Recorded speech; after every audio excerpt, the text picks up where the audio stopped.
So in this video നമ്മൾ കെരോട്ടീസ് ഇക്വേഷനാണ് നോക്കുന്നത്. കെരോട്ടീസ് equation എന്ന് പറയുന്നത് നമ്മുടെ ഡിഗ്രി ഓഫ് പോളിമറൈസേഷൻ കണ്ടുപിടിക്കാനാണ് യൂസ് ചെയ്യുന്നത്. നമ്പർ ആവറേജ് ഡിഗ്രി ഓഫ് പോളിമറൈസേഷനാണ് കണ്ടുപിടിക്കാൻ യൂസ് ചെയ്യുന്നത്. അതായത് ലൈക്ക് എത്രത്തോളം മോണോമറിക് കൺവേർഷൻസ് ആണ് നടന്നത്. നമ്പർ ഓഫ് മോണോമറിക് കൺവേർഷൻസ് നമ്മൾ പി വെച്ച് റെപ്രസെൻറ്റ് ചെയ്യുകയാണെങ്കിൽ ഡിഗ്രി ഓഫ് പോളിമറൈസേഷൻ എന്ന് പറയുന്നത് കൈൻ 1/1 - p. Like degree of polymerization എന്താണ്? എത്രത്തോളം മോണോമർ യൂണിറ്റ്സ് ആണോ ഒരു പോളിമറിൽ ഉള്ളത്, അതാണ് degree of polymerization. So, if P is the fractional monomers conversion, അതായത് P എന്ന് പറയുന്നത് ഞാൻ കുറച്ചും കൂടെ ഡീറ്റെയിൽ ആയിട്ട് പറഞ്ഞുതരാം. ലൈക്ക് P എന്ന് പറയുന്നത് N0 - NT/N0, വെയർ N0 എന്ന് പറയുന്നത് number of monomeric unit, initially present ആയിട്ടുള്ള നമ്പർ ഓഫ് മോണോമറിക് യൂണിറ്റ്സ് ആണ് N0.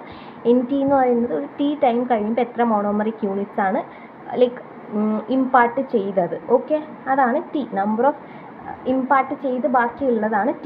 So number of molecules present after A time T ആണ് NT എന്ന് പറയുന്നത്. N0 എന്ന് പറയുന്നത് ഇനിഷ്യലി എത്ര മോളിക്യൂൾസ് ആണ് ഉണ്ടായിരുന്നത്.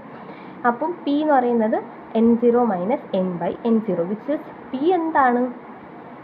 ഫ്രാക്ഷണൽ മോണോമറിക് കൺവേർഷൻസ് ആണ് P എന്ന് പറയുന്നത്.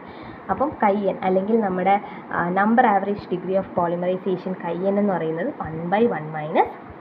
So if 1 monomer is present in excess, നമ്മുടെ ഇക്വേഷൻ ഇങ്ങനെ റീനെയിം ചെയ്യും, വിച്ച് ഇസ് അതായത് നമ്മളിപ്പം പോളിമറൈസേഷന് ഒരു മോണോമർ അഡീഷണലി ഉണ്ടെങ്കിൽ, കൂടുതലായിട്ടുണ്ടെങ്കിൽ ഇക്വേഷൻ ഇങ്ങനെയാണ് റീനെയിം ചെയ്യുന്നത്. കൈൻ is equal to 1+γ/1 - γ - 2γp, where gamma എന്ന് പറയുന്നത് സ്റ്റോയിക്കിയോമെട്രിക് റേഷ്യോ ഓഫ് റിയാക്റ്റൻസ് ആണ്.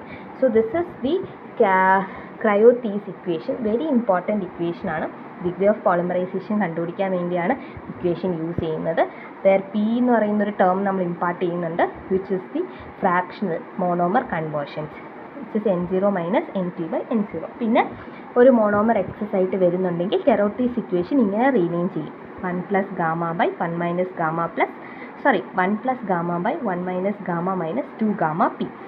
P എന്താണെന്ന് നമ്മൾ നേരത്തെ പറഞ്ഞു, ഫ്രാക്ഷണൽ മോണോമർ കൺവേർഷൻ ആണ്. ഗാമ എന്ന് പറയുന്നത് സ്റ്റോയിക്കിയോമെട്രിക് റേഷ്യോ ഓഫ് റിയാക്റ്റൻസ്.